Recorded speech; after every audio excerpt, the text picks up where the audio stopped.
In this mini lesson, I'll show you how to edit SQL Server table data using SQL Server Management Studio. Now, usually you will be looking at either a small table or a large table. For the smaller table, things are fairly straightforward. You can right-click on the table name, select Edit Top 200 Rows. Now, the number of rows that you are able to edit at once is controlled by the tools, Options, SQL Server Object Explorer. If you prefer to see more than 200 rows at a time, you can change this to 2000 or 5000, whatever suit your need. Okay. This area is now available for editing, just like Excel sheet. There are a few caveats they should pay attention to, such as when you're editing marketing to, for instance, marketing department. You have to make sure your cursor moves away from this cell and this row even for the data to register. Now, just because the data is registered doesn't mean it's actually saved to the database. You will still need to execute SQL to make this change permanent. Okay, you can see the marketing department is now saved into the database table. Now, usually for larger tables, such as the order details, in the order detail, of course, we can edit top 200 rows. We can grasp the size of this table very easily by looking at the properties, by right-click on it, and there's roughly 121,000 rows. So 200 rows is really a drop in the bucket. So what we may want to do is find some common criteria, in the sense that you can use one of these windows, and you can see each one of these windows has a shortcut.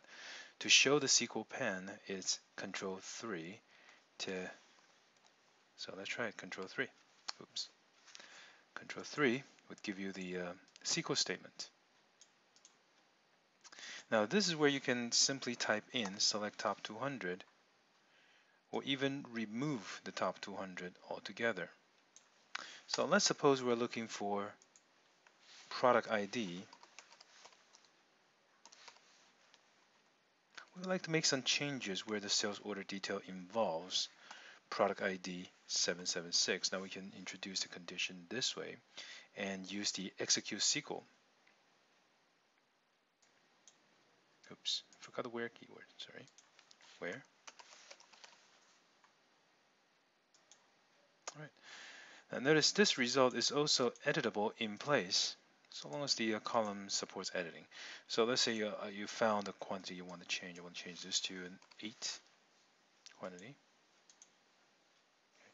Don't forget to move this away from the cell once the edit is done. Now you can make all the changes you want.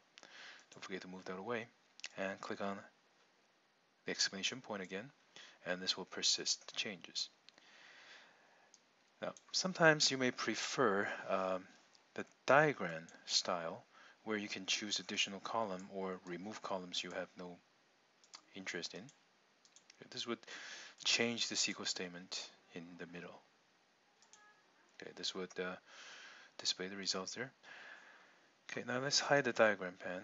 A diagram pen is very useful if you need to add additional table in order to modify changes that need to join multiple tables. So for instance, you also need order header in the sales. You can add that table and also see your sales order ID. Now by click on the play, you'll see the results, and what can be updated will be, well, in this case, the view involves join, so it cannot be updated.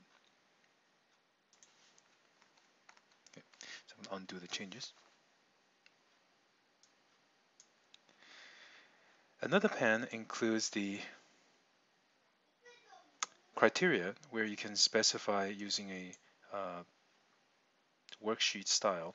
You can say the product ID equals 776 and order quantity that is equal to 3. You see that the query reflects that change. Click on the exclamation mark. We'll run the query again. thus allow you to make changes to these data. Okay, of course, you cannot make any changes that potentially violate a constraint. We do not have a special offer number 2, so therefore that's not possible. Okay, so just because you're using the tool, you cannot get around the data integrity. Okay, so click on play there, and this will save the change permanently.